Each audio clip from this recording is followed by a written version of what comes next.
Femme mariée mal aimée, humiliée, trompée, rabaissée, méprisée et triste. Femme mariée aux attentes déçues. Femme mariée affectivement malade. Femme mariée émotionnellement malade. Femme mariée sexuellement malade.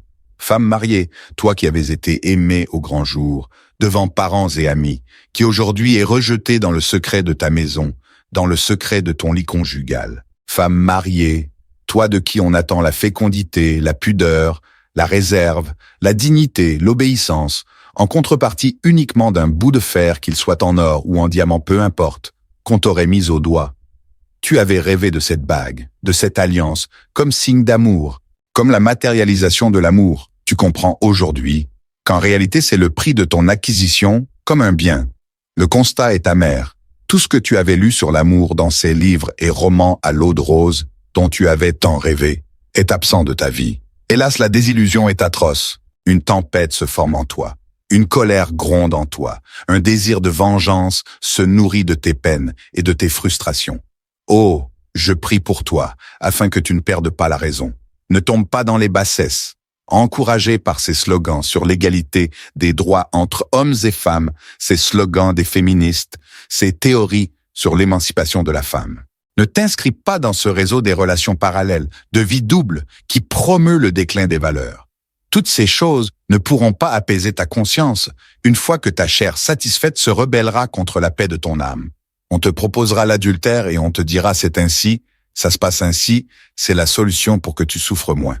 C'est faux. Tu croiseras des vendeurs d'illusions, ces hommes qui pensent être des sauveteurs des vies de femmes mariées allant à la dérive, mais qui en réalité sont des profiteurs qui prennent plaisir à salir les femmes d'autrui, des briseurs de destinée. Fuis-les.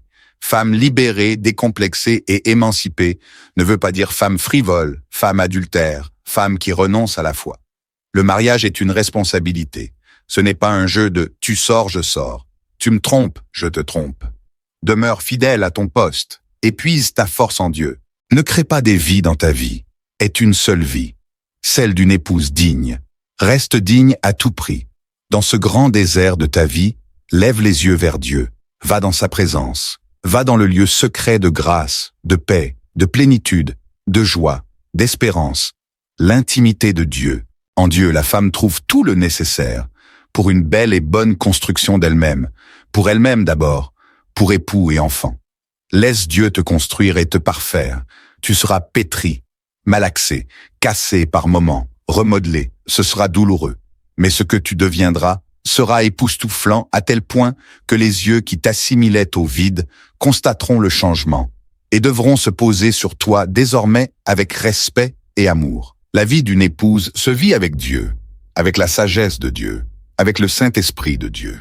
Ce qui permet à une femme mariée de rester fidèle à son homme de nos jours, ce n'est pas l'amour que ce dernier lui porte, car l'amour de l'humain au masculin, du mâle, est tellement médiocre et sans profondeur par rapport aux attentes de la femme qu'il résiste difficilement aux tempêtes, aux chocs et aux tentations. Ce n'est pas non plus l'amour qu'elle porte elle-même à son époux, car l'amour au féminin, malgré son immensité, sa profondeur, son ardeur, s'émousse par les blessures répétitives, s'affadit, perd de ses étincelles, et ce qui peut en rester après des années est un amour plat sans flamme. Ce qui permet à une femme mariée dans ce monde d'aujourd'hui de rester une épouse digne, de fuir les personnes et les situations pouvant l'entraîner au péché, de museler sa chair en dehors de sa chambre conjugale, d'évangéliser ses sens, c'est Dieu, sa foi. Son éternelle reconnaissance à Dieu au nom de sa foi lui impose la fidélité à Dieu, et donc de rejeter tout péché, notamment celui de l'adultère.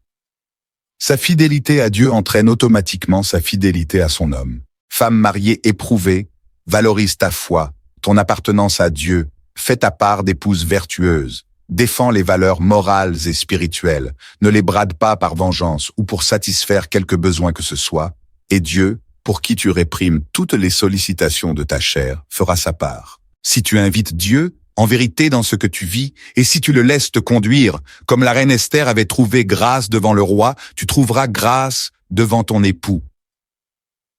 Dieu respectera sa parole en Proverbe 20 et un verset 1, qui dit « Le cœur du roi est un courant d'eau dans la main de l'Éternel. Il l'incline partout où il veut. Dieu inclinera le cœur de ton époux vers toi. Il te fera asseoir sur le trône de son cœur, et tu seras sa reine pour toujours. Amen. La vie, ce avec quoi elle se construit, ceux avec qui elle se bâtit, la source spirituelle qui l'arrose, détermine sa beauté, sa qualité, son impact sur soi et sur les autres. Essence de vie vous le rappellera sans cesse, telle est sa mission.